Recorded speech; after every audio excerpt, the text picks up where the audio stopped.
Welcome to day 15 of the 25 most notable American whiskeys of 2020. Hello, my name is Chad. Hello, my name is Sarah. And that was a mouthful, Chad. It was, my goodness. Tell us, what will we be having today? I'll tell you directly. Promptly. ASAP. Yes. ASAP as possible. I'll tell you ASAP as possible. Today, Sarah, we will be revisiting Old Forester Birthday Bourbon.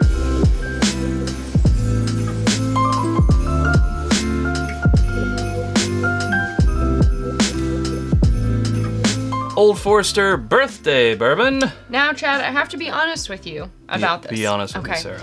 And with you. Just me. I was like, yay, put this one in. It's one of the first birthday bourbons in the past few years that's actually agreed with me. And you. But then we had the Old Forester 150th bottle. Oh. Ooh. Which is also in here. Which we had already, I think, at that point, put this one in our, like, blind little, what would you call it? Sample batch, to where we just draw one at random and we do a blind tasting. It was already in there, so it was too late. I think at this point, like, if you asked me which one, I would definitely pick the 150th. But I guess we'll see when we do the final blind reveal. I cannot talk today. It was a little bit more expensive for the 150th, but I honestly think it was worth it. About the same. Was it? Yeah. And I feel like it was a little easier to find. You know, we talked about this before, but when this was the first bourbon that you and I stood in line for, and that was 5 years ago. Mm-hmm. It would have been 2015. And we got there 2 hours early, and we were second and third in line, and we got one for what was it? 85. I think it was 80 something, yeah. $85, $89 at the most before taxes. We were so excited. Now it's like 130, 140. Yeah, I think the 150th was around 150. Maybe 160. And it's normally, and man, these things get dusty because, as you said, so much have a lot surface of surface area. Normally it's 12. This year it's 10. I think last year maybe it was 11. 11 or something like that. And it is 98 proof. We had a 101 proof here recently. But oh, hey, it's another under 100. Okay, the reason why it went in this category in the first place was because I thought it was the most notable birthday bourbon from that series in the past few years. Yeah. Like, truthfully, I hear you had a 2012 that you said was, like, really great. And I feel like the ones that we've had since then just have not matched up with our taste profiles. Correct. We've just been like... And then we tried one at Bourbon in Time at Barstown Bourbon Company. I think it was a 2005. I can't remember. Yeah, but it was that old label, too. Yeah, it was that ugly yet beautiful stuff. bottle, and it was delicious. Now here we are with 2020, and we all know how 2020's been. I'm getting signature Old Forester nose, which is like brown sugar, like burnt oak, orange, and cherry. And like a toasted... But I'm not getting the banana. Almost like a toasted marshmallow. Sometimes banana does sneak in there, and Chad can pick that one out. That's more of maybe their lower end offerings. Like, because I don't get that on 1920 at all. I didn't get that on the 150th. Yeah. Or actually their single barrels. They're barrel proof single barrels that came out this year. So like another good Old Forester offering. That is true. We do love the 1920. Now we didn't put that one in there because it's a pick. So we didn't put that Old Forester pick. But we did put it on our best of fall list while Chad's dying. I'm a little verklempt. Are you okay? Would you like some water? Yeah, I'm gonna take some water. There's some over there. Thank you. Yeah, but we did put that on our what to drink in fall list. Yes, we did. I will say, like, whenever I nose this, in my mind, I'm almost picturing, like, if you took an old-fashioned with, like, brown sugar, a nice dark cherry, like, burnt orange, you know, that they light them on fire to express the oils and, like, muddle that together with some Old Forester. You know how they do those smoke-infused cocktails where the nose is, like, a smoked old-fashioned, almost. Sure, I completely agree with everything that you're saying, but my first instinct is... cardboard that's been closed up. It's a little bit of a musty smell. Now I do get... maybe that's where I'm getting that like light smoke from. Yeah, I do get more of the fruit on there as I dig deeper, but that's... Last year I got melon. My first scent was an off-putting one, I'll just say that. But let's go in for the kill. Whoa. Cherry bomb. It is cherry. Cherry bomb. I think it has a fair amount of spice, and the finish is still going. for that 98 proof. Bubblegum?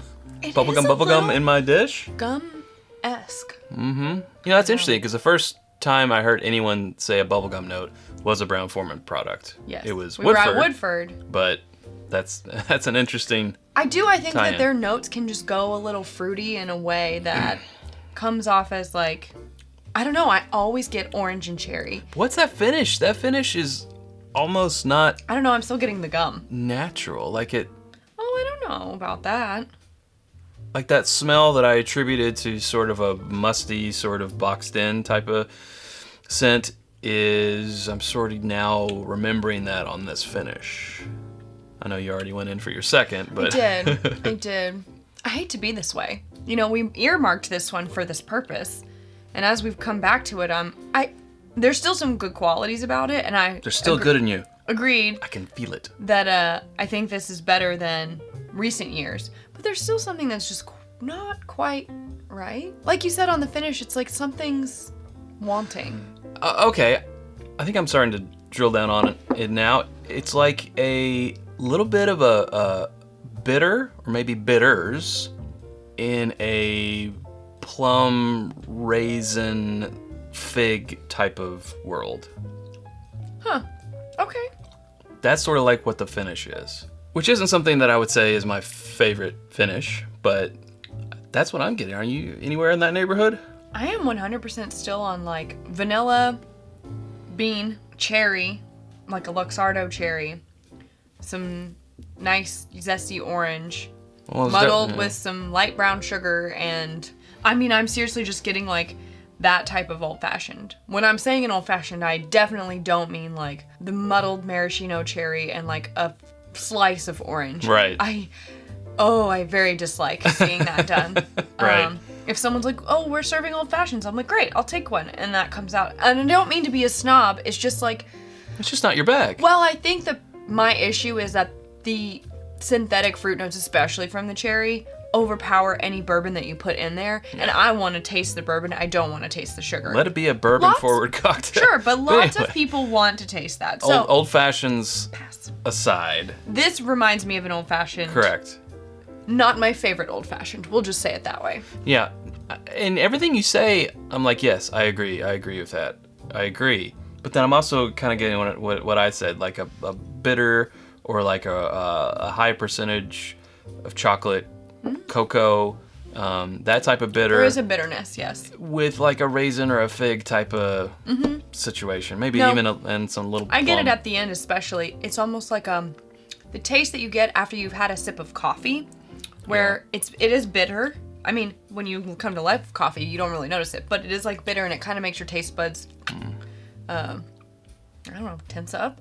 It's a little dry. I could also say, has this been opened for a while, or is this vintage? Like, there's also that sort of type of like funk, honestly, in there. But you know what else is funky? What? WhiskyAmbitions.com. Now, that's where you can get our Glencairns, our water glasses, our rocks glasses, t-shirts. Not this one. This is maybe one day. Maybe one day. Hoodies and more. But holiday season Asterisk. shipping is cray right now. So if it's something that you're ordering specifically for Christmas morning, please don't do that as of this point, because the way shipping has been going, it's just not a smart gamble to make. So please don't do that. But for everything else, if it's not time intensive, go ahead and order it, but just know that the post office is experiencing record highs.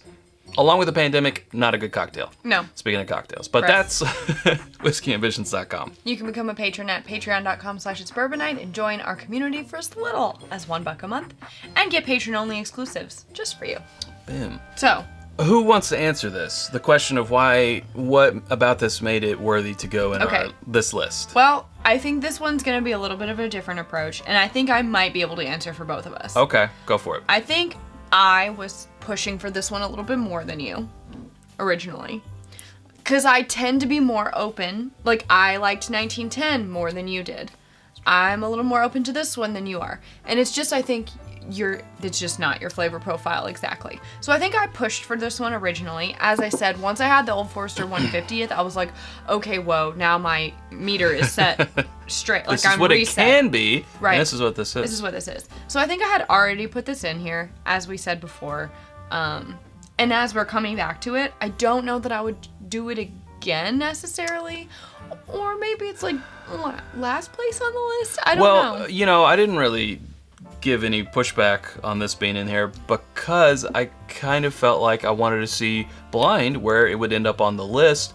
This is a 2020, this is a yearly, once a year LE. You know, this represents, besides the 150th and some one-offs, you know, this represents Old Forester's annual limited edition. So I thought that fact alone, it deserved a shake to be in there to see what happens. Sure, and I think they deserve to know, especially when we're talking about, I think our best They can handle the truth. Right, but I think our best of list also serves as like, okay, in the next year, whatever, if I'm out hunting for bottles and I come across a couple of things, if I can only get one. If I can only get one, or if, you know, funds are limited, sure, what should I put my money towards? And so we're aiming to help with that. Yeah. So I would like to see where this ranks along with all those others in that price range. We'll just say it that way. Yeah, there you go. And I guess that's where we'll leave it. Hey, if you haven't subscribed to us already, we would love to have you. You can click right up here. There's suggestions of other videos right down here. We hope to see you over there in one of those. Thanks, Sarah. Thanks, Chad. Okay, we'll see you guys tomorrow. And until then, drink more bourbon.